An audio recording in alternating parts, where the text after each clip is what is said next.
ಬಹಳ ವರ್ಷಗಳ ಹಿಂದೆ ದಟ್ಟ ಕಾಡುಗಳ ಮಧ್ಯೆ ಹಸಿರು ಹೊಲಗಳ ನಡುವೆ ಶಾಂತಿಪುರ ಎಂಬ ಒಂದು ಸುಂದರ ಹಳ್ಳಿ ಇತ್ತು.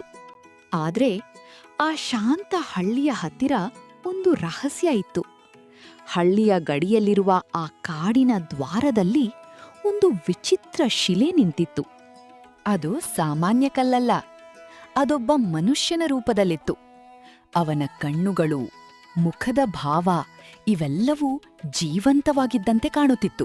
ರಾಜು, ಆ ಮೂರ್ತಿ ಹತ್ರ ಒಬ್ಬನೇ ನಿಂತ್ಕೊಂಡು ಏನಪ್ಪ ಮಾಡ್ತಾ ಇದೀಯಾ? ಅಜ್ಜಿ, ಈ ಮೂರ್ತಿ ಬಗ್ಗೆ ಊರಲ್ಲಿ ಒಬ್ಬೊಬ್ರು ಒಂದೊಂದ್ ತರ ಕತೆ ಹೇಳ್ತಾರೆ. ಈ ಮೂರ್ತಿ ಯಾರ್ದು ಅಜ್ಜಿ? ಇದು ಇಲ್ಲಿಗೆ ಹೇಗೆ ಬಂತು? ಇದನ್ನ ಸಾಮಾನ್ಯ ಕಲ್ಲು ಅಂತ ಅನ್ಕೋಬೇಡ. ಇದ್ರಿಂದೆ ನೂರಾರು ವರ್ಷಗಳಷ್ಟು ಹಳೆಯ ಕತೆ ಇದೆ. ಅದನ್ನ ಕೇಳಿದ್ರೆ ನಿಂಗೆ ಆಶ್ಚರ್ಯನೂ ಆಗತ್ತೆ, ಹಾಗೆ ಒಂದು ಪಾಠ ಕೂಡ ಕಲಿತೀಯ. ಹೌದಾ? ಹಾಗಾದ್ರೆ ಆ ಕತೆ ಏನು ಅಂತ ಬೇಗ ಹೇಳು ಅಜ್ಜಿ. ನಂಗೂ ತಿಳ್ಕೊಬೇಕು ಅಂತ ತುಂಬಾ ಕುತೂಹಲ ಆಗ್ತಾ ಇದೆ. ಇದು ನೀನ್ ತಿಳ್ಕೊಳ್ಳೇಬೇಕಾಗಿರೋ ಕತೆ. ಬಾ, ಹೇಳ್ತೀನಿ. ಬಹಳ ವರ್ಷಗಳ ಹಿಂದೆ, ಇಂದು ಈ ಶಿಲೆ ನಿಂತಿರುವ ಜಾಗದಲ್ಲಿ ಶಾಂತಿಪುರ ಹಳ್ಳಿ ಆಗಲೂ ಇತ್ತು. ಆದರೆ ಆಗಿನ ಶಾಂತಿಪುರ ಇಂದಿನಂತಿರಲಿಲ್ಲ. ಹಳ್ಳಿಯ ಸುತ್ತಲೂ ಕಾಡು ವ್ಯಾಪಿಸಿಕೊಂಡಿತ್ತು. ಇಂದಿನಂತೆ ಆಗಲೂ ಸಹ ಇಲ್ಲಿನ ಜನರು ನೆಮ್ಮದಿಯ ಜೀವನ ನಡೆಸುತ್ತಿದ್ದರು. ಆದರೆ ಆ ಹಳ್ಳಿಯ ಹತ್ತಿರದ ಬೆಟ್ಟದ ಮೇಲೆ ಒಬ್ಬ ವಿಚಿತ್ರ ವ್ಯಕ್ತಿ ವಾಸಿಸುತ್ತಿದ್ದನು. ಅವನ ಹೆಸರು ರುದ್ರಾನಂದ. ಅವನು ಸಾಮಾನ್ಯ ಮನುಷ್ಯನಲ್ಲ. ಅನೇಕ ವರ್ಷಗಳಿಂದ ತಪಸ್ಸು ಮಾಡುತ್ತಿದ್ದ ಒಬ್ಬ ಸನ್ಯಾಸಿ. ಹಗಲು ರಾತ್ರಿ ಧ್ಯಾನ, ಜಪ, ಯೋಗ, ತಪಸ್ಸು ಇವೆಲ್ಲವೇ ಅವನ ಜೀವನವಾಗಿದ್ದವು. ಅವನ ಜ್ಞಾನದ ಬಗ್ಗೆ ಕೇಳಿದರೆ ಜನರು ಆಶ್ಚರ್ಯಪಡುತ್ತಿದ್ದರು. ಅವನ ತಪಸ್ಸಿನ ಬಗ್ಗೆ ಕೇಳಿದರೆ ಗೌರವಿಸುತ್ತಿದ್ದರು. ಆದರೆ ಅವನ ಬಗ್ಗೆ ಎಲ್ಲರಿಗೂ ಒಂದು ಭಯವೂ ಇತ್ತು. ಏಕೆಂದರೆ ರುದ್ರಾನಂದನಿಗೆ ಒಂದು ದೊಡ್ಡ ದೌರ್ಬಲ್ಯ ಇತ್ತು. ಅದು ಅವನ ಕೋಪ. ಸಣ್ಣ ವಿಷಯಕ್ಕೂ ಅವನ ಕೋಪ ಉಕ್ಕಿ ಬರುತ್ತಿತ್ತು. ಅವನ ಧ್ಯಾನಕ್ಕೆ ಯಾರಾದರೂ ಅಡ್ಡಿಯಾದರೆ ಸಾಕು, ಅವನ ಮುಖ ಕೆಂಪಾಗುತ್ತಿತ್ತು. ಕಣ್ಣುಗಳಲ್ಲಿ ಬೆಂಕಿ ಕಾಣಿಸುತ್ತಿತ್ತು. ಅವನ ಮಾತುಗಳು ಮಿಂಚಿನಂತೆ ಬೀಳುತ್ತಿದ್ದವು. ಲೇ ಮೂರ್ಖ, ನಿನಗೆ ಅಷ್ಟು ತಿಳಿದಿಲ್ಲವೇ ನಾನಿಲ್ಲಿ ಧ್ಯಾನ ಮಾಡುತ್ತೇನೆಂದು? ಇನ್ನ ಹಸು ಮೇಯಿಸಿದಕ್ಕೆ ಕಾಡಿನಲ್ಲಿ ಬೇರೆ ಜಾಗ ಸಿಗಲಿಲ್ಲವೇ? ಲಜ್ಜೆಗೆಟ್ಟ ಮಕ್ಕಳೇ, ಮೊದಲು ಇಲ್ಲಿಂದ ತೊಲಗಿ, ನನಗೆ ಧ್ಯಾನಭಂಗವಾಗುತ್ತಿದೆ. ಹೀಗೆ ಚಿಕ್ಕ ಚಿಕ್ಕ ವಿಷಯಕ್ಕೂ ಊರವರನ್ನೆಲ್ಲ ಬೈಯುತ್ತಿದ್ದನು. ಹೀಗಿರುವಾಗ ರುದ್ರಾನಂದ ಗಾಢ ತಪಸ್ಸಿಗೆ ಕುಳಿತುಕೊಳ್ಳುತ್ತಾನೆ. ಅವನ ನಿಷ್ಠೆ ಯಾವ ಮಟ್ಟಕ್ಕಿತ್ತು ಅಂದ್ರೆ, ಹಗಲು ರಾತ್ರಿ, ಬಿಸಿಲು, ಜೋರಾದ ಮಳೆ, ಗುಡುಗು, ಮಿಂಚು, ಬಿರುಗಾಲಿ ಇದು ಯಾವುದನ್ನೂ ಲೆಕ್ಕಿಸದೆ ತಪಸ್ಸಿನಲ್ಲಿ ಮಗ್ನನಾಗಿರುತ್ತಾನೆ. ಈ ಸಮಯದಲ್ಲಿ ಹಳ್ಳಿಯ ಜನರು ರುದ್ರಾನಂದನ ಭಯದಿಂದ ಮುಕ್ತವಾಗಿ ನೆಮ್ಮದಿಯಾಗಿರುತ್ತಾರೆ. ಹಲವಾರು ವರ್ಷಗಳ ಕಟುವಾದ ತಪಸ್ಸನ್ನು ಮೆಚ್ಚಿ ಅವನ ಮುಂದೆ ಸಾಕ್ಷಾತ್ ಭಗವಂತನೇ ಪ್ರತ್ಯಕ್ಷನಾಗುತ್ತಾನೆ. ರುದ್ರಾನಂದ, ಎದ್ದೇಳು. ನಿನ್ನ ತಪಸ್ಸನ್ನು ಮೆಚ್ಚಿ ಸ್ವರ್ಗಲೋಕದ ಅಧಿಪತಿಯಾದ ದೇವೇಂದ್ರ ಬಂದಿದ್ದೇನೆ. ಬಂದೆ ಇಂದ್ರದೇವ, ಧನ್ಯೋಸ್ಮಿ. ಈ ಸನ್ಯಾಸಿಯ ತಪಸ್ಸನ್ನು ಪರಿಗಣಿಸಿ ಇಲ್ಲಿಗೆ ಬಂದಿರುವೆಯಲ್ಲ. ನಿನ್ನ ತಪಸ್ಸಿನ ತೀವ್ರತೆ ಹಾಗಿತ್ತು. ನಿನಗೇನು ವರ ಬೇಕು ಕೇಳು. ಪ್ರಭು, ನನ್ನದೊಂದೇ ಕೋರಿಕೆ. ನಾನು ಹೇಳಿದ ಮಾತು ತಕ್ಷಣವೇ ನಿಜವಾಗಬೇಕು. ಹಾಗೆ ವರವನ್ನು ನೀಡಿ. ರುದ್ರಾನಂದ, ನಿನ್ನ ತಪಸ್ಸಿನ ಫಲವನ್ನು ನಿನಗೆ ಇಲ್ಲ ಎಂದು ಹೇಳಲು ಆಗುವುದಿಲ್ಲ. ಆದರೆ ನೀನೀಗ ಕೇಳುತ್ತಿರುವ ವರ ಎಷ್ಟು ಅಪಾಯಕಾರಿ ಹಾಗೂ ಮುಂದೆ ನೀನು ನಿನ್ನ ಮೇಲೆ ನಿಯಂತ್ರಣವಿಲ್ಲದೆ ಆಡುವ ಮಾತಿನ ಪರಿಣಾಮದ ಬಗ್ಗೆ ನಿನಗೆ ಅರಿವಿದೆ ಅಲ್ಲವೇ? ದೇವೇಂದ್ರ, ನಾನು ನನ್ನನ್ನು ಹತೋಟಿಯಲ್ಲಿಟ್ಟುಕೊಳ್ಳುತ್ತೇನೆ ಹಾಗೂ ಈ ವರದಿಂದ ಬೇರೆಯವರಿಗೆ ಒಳ್ಳೆಯದನ್ನು ಮಾಡಲು ಪ್ರಯತ್ನಿಸುತ್ತೇನೆ. ನಿನ್ನ ವರ ನಿನ್ನ ಇಚ್ಛೆ. ಆದರೆ ನೆನೆಪಿಟ್ಟುಕೋ, ಇದರಿಂದಾಗುವ ಪರಿಣಾಮಗಳಿಗೆ ನೀನೇ ಹೊಣೆ. ಇಂದಿನಿಂದ ನೀನು ಮಾತನಾಡುವ ಮುನ್ನ ಯೋಚಿಸಿ ಮಾತನಾಡುತ್ತೀಯಾ ಎಂದು ಭಾವಿಸುತ್ತೇನೆ. ನೀನು ಕೇಳಿದಂತೆಯೇ ಆಗಲಿ. ತಥಾಸ್ತು. ವರವನ್ನು ಪಡೆದ ನಂತರ ರುದ್ರಾನಂದನ ಜೀವನ ಬದಲಾಗತೊಡಗಿತು. ಜನರು ಅವನಿಗೆ ದೊರೆತ ವರದಿಂದ ಅವನನ್ನು ಹೆಚ್ಚಾಗಿ ಗೌರವಿಸಲು ಶುರುಮಾಡಿದರು. ಮೊದಲಿಗೆ ಅವನು ತನ್ನ ಶಕ್ತಿಯನ್ನು ಜನರ ಒಳಿತಿಗಾಗಿಯೇ ಬಳಸುತ್ತಿದ್ದ. ಏನಾಯಿತು? ಯಾಕೆ ಹೀಗೆ ಓಡಿ ಬರುತ್ತಿರುವೆ? ಗುರುಗಳೇ, ನಮ್ಮಸ ನೆನ್ನೆ ಮೇಯ್ಕೊಂಡು ಕಾಡ್ರೊಳಗೆ ಹೋಗಿದ್ದು ಇನ್ನೂ ಬಂದಿಲ್ಲ. ನಂಗೆ ಯಾಕೋ ಭಯ ಆಯ್ತಾಯ್ತಾ ಗುರುಗಳೇ? ಅಷ್ಟೇ ಅಲ್ಲವೇ? ತಗೋ, ನಿನ್ನ ಹಸು ಈಗಲೇ ನಿನ್ನ ಬಳಿಗೆ ಬರಲಿ.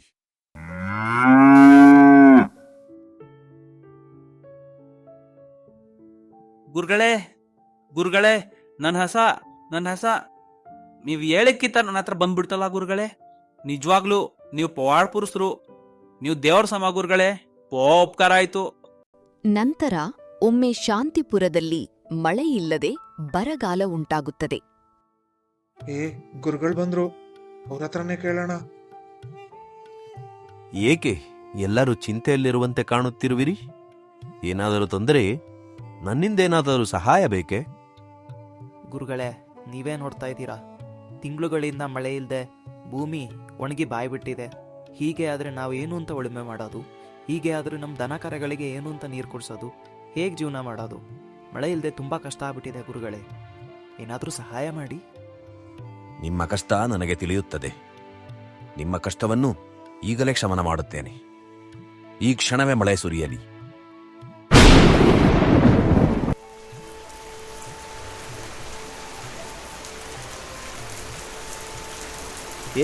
ನೋಡ್ರು, ಗುರುಗಳು ಹೇಳಿದ ತಕ್ಷಣ ಮಳೆ ಬಂದ್ಬಿಡ್ತು.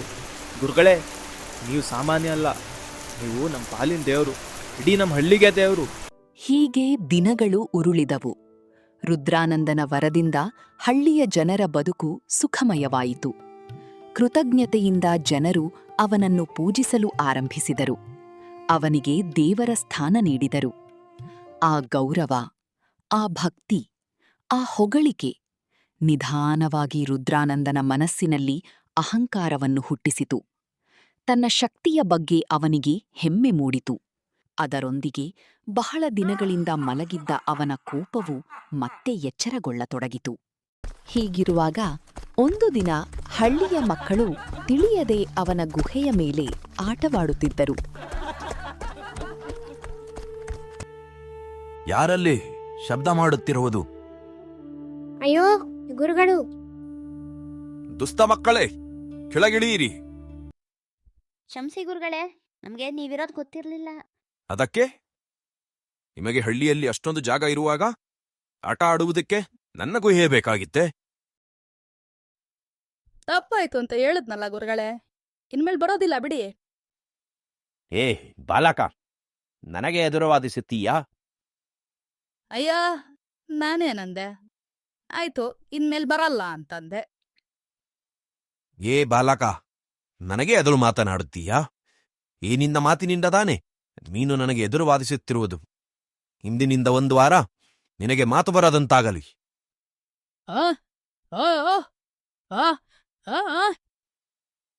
ಅಯ್ಯೋ, ನಿಂಗೆ ನಿಜವಾಗ್ಲೂ ಮಾತಾಡಕ್ಕಾಗ್ತಿಲ್ಲ. ಮೊದಲು ಇಲ್ಲಿಂದ ಎಲ್ಲ ಓಡಿ.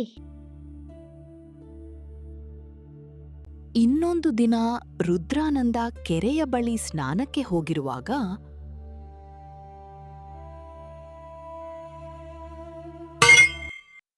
ವಿವೇಕಿ, ನನ್ನ ಕಮಂಡಲವನ್ನೇ ಒದಿಯುವಷ್ಟು ಸೊಕ್ಕೆ ನಿನಗೆ? ಅಯ್ಯೋ, ಸಂಸಿ ಗುರುಗಳೇ, ಒಳಗಡೆ ಅದಿದ್ದು ಕಾಣಲಿಲ್ಲ. ನನ್ನ ಕಮಂಡಲವನ್ನು ಒದ್ದ ಕಾಲುಗಳು ಈಗಲೇ ಸ್ವಾಧೀನ ಕಳೆದುಕೊಳ್ಳಲಿ. ಅಯ್ಯೋ ಗುರುಗಳೇ! ನಿನಗೆ ಅದಾಗಲಿ, ನಿನಗೆ ಇದಾಗಲಿ. ನೀನು ಹಾಗಾಗಿ ಹೋಗು, ನೀನು ಹೀಗಾಗಿ ಹೋಗು. ಹೀಗೆ ಚಿಕ್ಕ ಚಿಕ್ಕ ವಿಷಯಕ್ಕೂ ಹಳ್ಳಿಯವರನ್ನು ಶಾಪಿಸಲು ಶುರುಮಾಡಿದನು. ಹೀಗಿರುವಾಗ ಒಂದು ದಿನ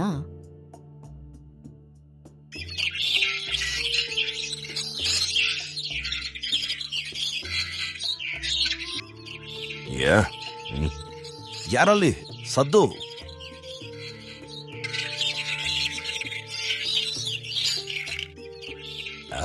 ನಿಶಬ್ದ.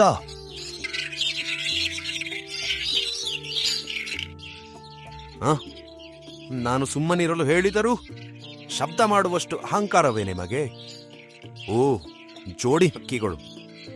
ಅದಕ್ಕೆ ಇರಲಿ, ಇವರಿಬ್ಬರು ಈಗಲೇ ಬೇರೆ ಬೇರೆ ಆಗಲಿ. ನೋಡುತ್ತಿದ್ದಂತೆ ಜೋರಾದ ಗಾಳಿಯೊಂದು ಹೆಣ್ಣು ಹಕ್ಕಿಯನ್ನು ದೂರಕ್ಕೆ ತೂರಿಕೊಂಡು ಹೋಯಿತು. ತನ್ನ ಸಂಗಾತಿಯನ್ನು ಹುಡುಕಿಕೊಂಡು ಗಂಡು ಹಕ್ಕಿಯು ಕಾಡು ಮೇಡು ಎನ್ನದೆ ಹಗಲು ರಾತ್ರಿ ಎನ್ನದೆ ಎಲ್ಲ ಕಡೆ ಹುಡುಕಲು ಆರಂಭಿಸಿತು. ದಿನಗಳು ಕಳೆದರೂ ಆ ಹಕ್ಕಿಗೆ ಅದರ ಸಂಗಾತಿಯ ಸುಳಿವೂ ಸಹ ಸಿಗಲಿಲ್ಲ. ದುಃಖಗೊಂಡ ಹಕ್ಕಿಯು ರುದ್ರಾನಂದನ ಬಳಿ ನ್ಯಾಯ ಕೇಳಲು ತೀರ್ಮಾನಿಸಿತು.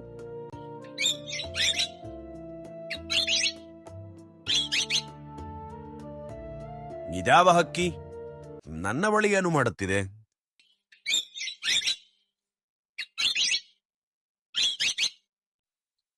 ನನ್ನ ಬಳಿ ಏನನ್ನೋ ಹೇಳಲು ಪ್ರಯತ್ನಿಸುತ್ತಿರುವಂತಿದೆಯಲ್ಲ. ಇರಲಿ, ಹೇಳಿಯೇ ಬಿಡೋಣ. ಈ ಕ್ಷಣದಲ್ಲೇ ಈ ಹಕ್ಕಿಯು ಮಾತನಾಡುವಂತಾಗಲಿ. ಸನ್ಯಾಸಿ, ನಾವು ನಿಮ್ಗೆ ಯಾವ ಅನ್ಯಾಯವನ್ನೂ ಮಾಡಿರ್ಲಿಲ್ಲ. ಆದ್ರೂ ಯಾಕೆ ನಾನು ಮತ್ತೆ ನನ್ನ ಸಂಗಾತಿಯನ್ನ ದೂರ ದೂರ ಮಾಡ್ಬಿಟ್ರಿ? ಮತ್ತಿನ್ನೇನು, ನಾನು ಶಾಂತಿಯಿಂದ ಧ್ಯಾನ ಮಾಡುವಾಗ ನೀವು ಶಬ್ದ ಮಾಡಿ ತೊಂದರೆ ಪಟ್ಟಿರಿ ತಾನೆ? ಅದೂ ಅಲ್ಲದೆ ನಾನು ನಿಶ್ಶಬ್ದವಾಗಿರಲು ಹೇಳಿದ್ದೆ. ಆದರೆ ನೀವಿಬ್ಬರೂ ನಿಮ್ಮ ಸಲ್ಲಾಪದಲ್ಲೇ ತೊಡಗಿ ಭಗ್ನರಾಗಿದ್ದೀರಿ. ಅಷ್ಟಕ್ಕೆ ನಮ್ಮಿಬ್ರನ್ನ ಬೇರೆ ಬೇರೆ ಮಾಡ್ಬಿಡೋದಾ? ನನ್ಗಂತೂ ಅವಳೇ ಎಲ್ಲ ಆಗಿದ್ಲು. ಅವಳಿಲ್ದೆ ನಮ್ ಗೂಡಲ್ಲಿದ್ದಿದ್ ಮೊಟ್ಟೆಗಳ್ನೂ ಹಾವು ತಿನ್ಕೊಂಡೋಯ್ತು. ಅವಳನ್ನ ಹುಡುಕಿ ಅಲ್ದು ಅಲ್ದು ಸುಸ್ತಾಗೋದೆ. ಆದ್ರೆ ಎಲ್ಲೂ ಸಹ ಅವಳು ಸಿಗ್ಲಿಲ್ಲ. ನಾನೀಗೇನ್ ಮಾಡ್ಲಿ? ಅದಕ್ಕೆ ನಾನೇನು ಮಾಡಲಿ? ದೇವರ ತದ್ರೂಪವಾದ ಈ ರುದ್ರಾನಂದನಿಗೆ ತೊಂದರೆ ಕೊಡುವುದಕ್ಕೂ ಮುಂಚೆ ಅದನ್ನು ಯೋಚಿಸಬೇಕಿತ್ತು. ನಾನು ಸದ್ದು ಎಂದ ಕೂಡಲೇ ನೀವು ಅಲ್ಲಿಂದ ಹಾರಿ ಹೋಗಿದ್ದರೆ ಬಹುಶಃ ಒಟ್ಟಿಗೆ ಇರುತ್ತಿದ್ದರವೇನು. ನನಗೆ ಮಾಡಿದ ತೊಂದರೆಗೆ ನಿಮಗೆ ತಕ್ಕ ಶಿಕ್ಷೆಯೇ ಆಗಿದೆ. ಸ್ವಾಮಿ, ನಾವು ಮೂಕ ಪಕ್ಷಿಗಳು. ನೀವು ಆ ಕ್ಷಣದಲ್ಲಿ ಹೇಳಿದ್ದು ಬಹುಶಃ ನಮ್ಗೆ ತಿಳಿಲಿಲ್ಲ. ನೀವು ಅಲ್ಲಿಂದ ಒಂದು ಕಲ್ಲೋ ಕೋಲೋ ನಮ್ಮ ಬಳಿ ಎಸ್ತಿದ್ರೆ ನಾವೇ ಹಾರೋಗ್ತಿದ್ವಿ. ನಿಮ್ಮಂಥ ತುಚ್ಛ ಜೀವಿಗಳನ್ನು ಓಡಿಸಲು ನಾನು ಎದ್ದು ಪಲ್ಲೋ ಕೋಲನ್ನು ಹುಡುಕಿ ನಿಮ್ಮ ಬಳಿ ಎಸೆಯಬೇಕಿತ್ತೆ. ನಿಮ್ಮಂಥ ಸಣ್ಣ ಸಣ್ಣ ಜೀವಿಗಳಿಗೆ ಕೊಡುವಷ್ಟು ಸಮಯ ನನ್ನ ಬಳಿ ಇಲ್ಲ. ಅದಕ್ಕಾಗಿ ನನ್ನ ಬಳಿ ಇರುವ ವರವನ್ನು ಉಪಯೋಗಿಸಿದೆ. ಸನ್ಯಾಸಿ, ಆ ಚಿಕ್ಕ ತೊಂದರೆಗೋಸ್ಕರ ನಮ್ಮನ್ನು ಹಾಗೂ ನಮಗಾಗಬೇಕಿದ್ದ ಕುಟುಂಬವನ್ನು ಸರ್ವನಾಶ ಮಾಡಿಬಿಟ್ಟೆ ಅಲ್ಲ. ಅದು ನಿನಗಿರುವ ವರ ಅಲ್ಲ, ಅದು ಶಾಪ. ಏ ತುಚ್ಛ ಹಕ್ಕಿಯೇ, ಮಾತನಾಡಿದ್ದು ಸಾಕು. ಮೊದಲು ಇಲ್ಲಿಂದ ನಡಿ. ಇಲ್ಲದಿದ್ದರೆ ನಿನ್ನ ಸಂತತಿಯನ್ನೇ ನಾಶ ಮಾಡಿಬಿಡುತ್ತೇನೆ. ಎಚ್ಚರಿಕೆ. ಎಲ್ಲ ಕಳ್ಕೊಂಡಿರೋ ನನ್ಗೆ ಇನ್ಯಾವ ಭಯನೂ ಇಲ್ಲ. ನೀನೇನ್ ಬೇಕಾದ್ರೂ ಶಾಪ ಕೊಡು. ಆದ್ರೆ ನನಗೆ ಒಂದೇ ಒಂದು ಆಸೆ ಇರೋದು, ಈ ನಿನ್ನ ಅಹಂಕಾರ, ಈ ನಿನ್ನ ದರ್ಪ, ಈ ನಿನ್ನ ಅತಿಯಾದ ಕೋಪ. ಇದರಿಂದ ನೀನು ಮಣ್ಮುಕ್ತಿಯಲ್ಲ, ಅದನ್ನ ನಾನು ಕಣ್ತುಂಬ ನೋಡ್ಬೇಕು. ಅದು ನಿನ್ನ ಕನಸಿನಲ್ಲೂ ನಡೆಯಲು ಸಾಧ್ಯವಿಲ್ಲ. ನನ್ನ ಜ್ಞಾನ, ನನ್ನ ತಪಸ್ಸಿನ ಶಕ್ತಿ ನಿನಗೇನು ಗೊತ್ತು? ನಿನಗೆ ಮತ್ತೆ ಶಪಿಸಲು ನೀನೇ ಹೇಳಿದೆಯಲ್ಲ, ಎಲ್ಲ ಕಳೆದುಕೊಂಡಿರುವೆ ಎಂದು. ಅಷ್ಟೇ ಸಾಕು. ತೊಲಗೋ ಇಲ್ಲಿಂದ. ನನ್ನನ್ನು ಯಾರೂ ಏನೂ ಮಾಡಲಿಕ್ಕೆ ಸಾಧ್ಯ ಇಲ್ಲ. ನಾನು ಇದೇ ಕಾಡ್ನಲ್ಲಿರ್ತೀನಿ. ನೀನು ಅವನತಿ ಹೊಂದೋದನ್ನ ನೋಡೇ ನಾನು ಈ ಕಾಡ್ ಬಿಟ್ಟು ಹೋಗೋದು. ಅಲ್ಲಿ ತನಕನೂ ಕಾಯ್ತೀನಿ. ಅವನತಿ, ಹಳ್ಳಿಯ ಜನರ ಶಾಪ, ಹಳ್ಳಿಯ ಜನರ ಮಾತುಗಳೇ ಏನು ಮಾಡಲು ಸಾಧ್ಯವಾಗಲಿಲ್ಲ. ನಿನ್ನಂತ ಹಕ್ಕಿಯ ಶಾಪ ನಾಟುತ್ತದೆಯೇ? ಹೋಗು ಹೋಗು. ಕೊನೆಗೊಂದು ದಿನ ರುದ್ರಾನಂದ ಹಳ್ಳಿಯ ಹಿಂದಿನ ದಾರಿಯಿಂದ ಕಾಡಿಗೆ ಬರುವಾಗ, ಅಯ್ಯಯ್ಯೋ, ಈ ಕಲ್ಲನ್ನು ಇಲ್ಲಿಟ್ಟ ಮೂರ್ಖನಾದವರು ಯಾರು? ನನ್ನನ್ನೇ ಬೀಳುವಂತೆ ಮಾಡಿದನಲ್ಲ. ಹೌದು, ನನಗೆ ತಿಳಿದಿದೆ, ಇದು ಹಳ್ಳಿಯ ಹಿಂಬದಿಯ ದಾರಿ.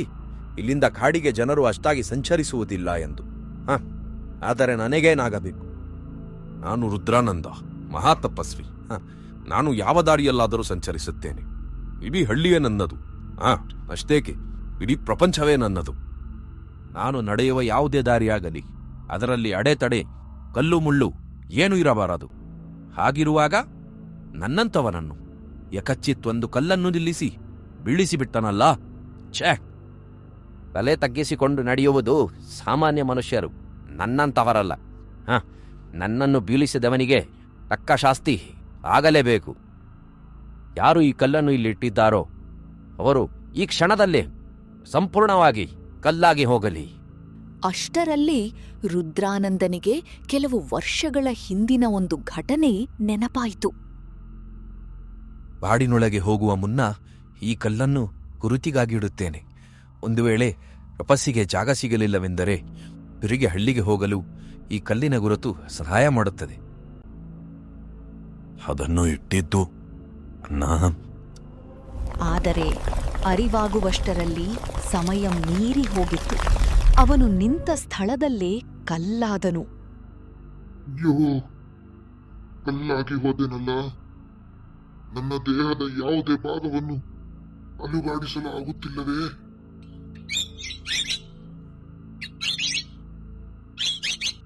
ಸನ್ಯಾಸಿ, ದೂರದಿಂದ ನಿಂತು ನೋಡ್ತಾ ಇದ್ದೆ.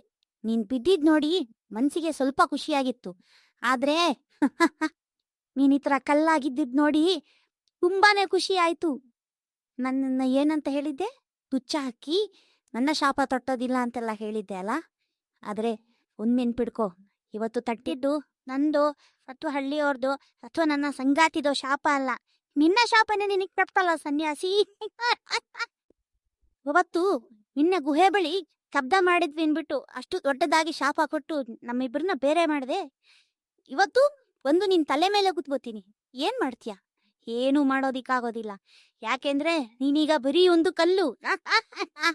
ಮಾತಾಡಿದ್ರು ಅಣ್ಣ, ಶಾಪ ಕೊಡಿದ್ರು ಅಣ್ಣ. ನಾನು ಅವತ್ತೇ ಹೇಳಿದ್ದೆ ಸನ್ಯಾಸಿ, ನಿನ್ನ ವರಾನೇ ನಿನಗೆ ಶಾಪ ಆಗುತ್ತೆ ಅಂತ. ಕೊನೆಗೂ ಅದು ಹಾಗೆ ಆಗ್ಬಿಡ್ತು. ನಿನ್ನ ಅವನತಿ ಕನ್ಸಲ್ಲೂ ಕೂಡ ಸಾಧ್ಯ ಇಲ್ಲ ಅಂತ ಹೇಳಿದ್ದೆ. ಆದ್ರೆ ನೋಡು, ಈ ಕಣ್ಣಲ್ಲೇ ನೋಡೋ ಹಾಗಾಗೋಯ್ತು.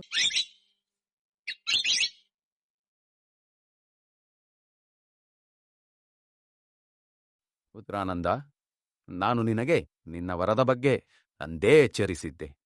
ಶಕ್ತಿಯನ್ನು ಪಡೆಯುವುದು ಕಷ್ಟವಲ್ಲ, ಆದರೆ ಆ ಪಡೆದ ಶಕ್ತಿಯನ್ನು ಸೂಕ್ತವಾಗಿ ಉಪಯೋಗಿಸುವುದು ಬಹಳ ಕಷ್ಟ. ನೀನು ಅದರಲ್ಲಿ ಸೋತಿದ್ದೀಯ ರುದ್ರಾನಂದ. ಪ್ರಭು, ನನ್ನಿಂದ ತಪ್ಪಾಗಿದೆ. ದಯವಿಟ್ಟು ನನ್ನನ್ನು ಕ್ಷಮಿಸಿ. ಇದರಿಂದ ಬೇಗ ಮುಕ್ತಿ ನೀಡಿ. ರುದ್ರಾನಂದ, ನೀನು ಬಿತ್ತಿದ ಬೀಜದ ಫಲವನ್ನು ನೀನೇ ಅನುಭವಿಸಬೇಕು. ನೀನು ಪಡೆದ ಈ ವರವನ್ನು ದುರುಪಯೋಗಪಡಿಸಿಕೊಂಡು ಹಳ್ಳಿಯ ಜನರಿಗೂ ಹಾಗೂ ಪ್ರಾಣಿ ಪಕ್ಷಿಗಳಿಗೂ ಕೊಟ್ಟ ತೊಂದರೆಯ ಕರ್ಮದ ಫಲವನ್ನು ನೀನು ಅನುಭವಿಸಲೇಬೇಕಾಗುತ್ತದೆ. ಕ್ರಮೇಣ ನಿನ್ನ ಆತ್ಮಕ್ಕೆ ಶಾಂತಿ ಹಾಗೂ ಮುಕ್ತಿ ದೊರೆಯುತ್ತದೆ. ಆದರೆ ನಿನ್ನ ದೇಹವು ಕಲ್ಲಾಗಿ ಇಲ್ಲೇ ಸ್ಥಾಪಿತವಾಗಲಿ.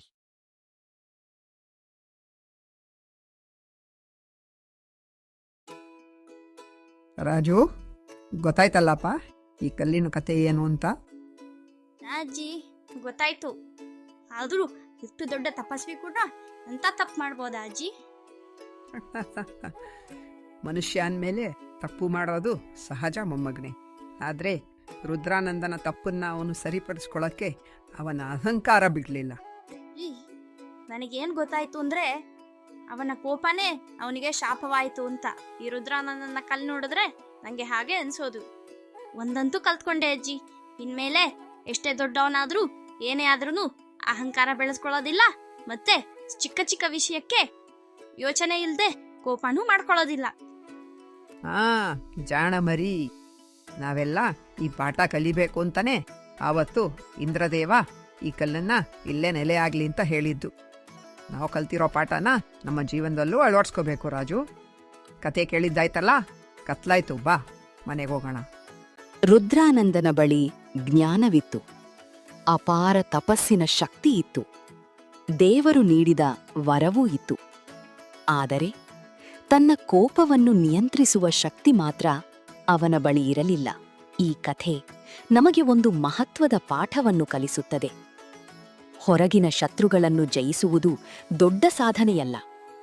ನಮ್ಮೊಳಗಿನ ಕೋಪ, ಅಹಂಕಾರ ಮತ್ತು ಅಸಹನೆಯನ್ನು ಜಯಿಸುವುದೇ ನಿಜವಾದ ಸಾಧನೆ. ಇದು ಇವತ್ತಿನ ಒಂದೊಳ್ಳೆ ಕಥೆ. ಈ ಕಥೆ ನಿಮ್ಗೆ ಇಷ್ಟವಾಗಿದೆ ಎಂದು ಆಶಿಸುತ್ತೇವೆ. ಇಂತಹ ಇನ್ನಷ್ಟು ಒಂದೊಳ್ಳೆ ಕಥೆಗಳಿಗಾಗಿ ನಮ್ಮ ಚಾನೆಲ್ ಅನ್ನು ಸಬ್ಸ್ಕ್ರೈಬ್ ಮಾಡಿ, ಈ ವಿಡಿಯೋಗೆ ಲೈಕ್ ಮಾಡಿ ಮತ್ತು ನಿಮ್ಮ ಸ್ನೇಹಿತರ ಜೊತೆ ಹಂಚಿಕೊಳ್ಳಿ. ವೀಕ್ಷಿಸಿದ್ದಕ್ಕಾಗಿ ಹೃತ್ಪೂರ್ವಕ ಧನ್ಯವಾದಗಳು.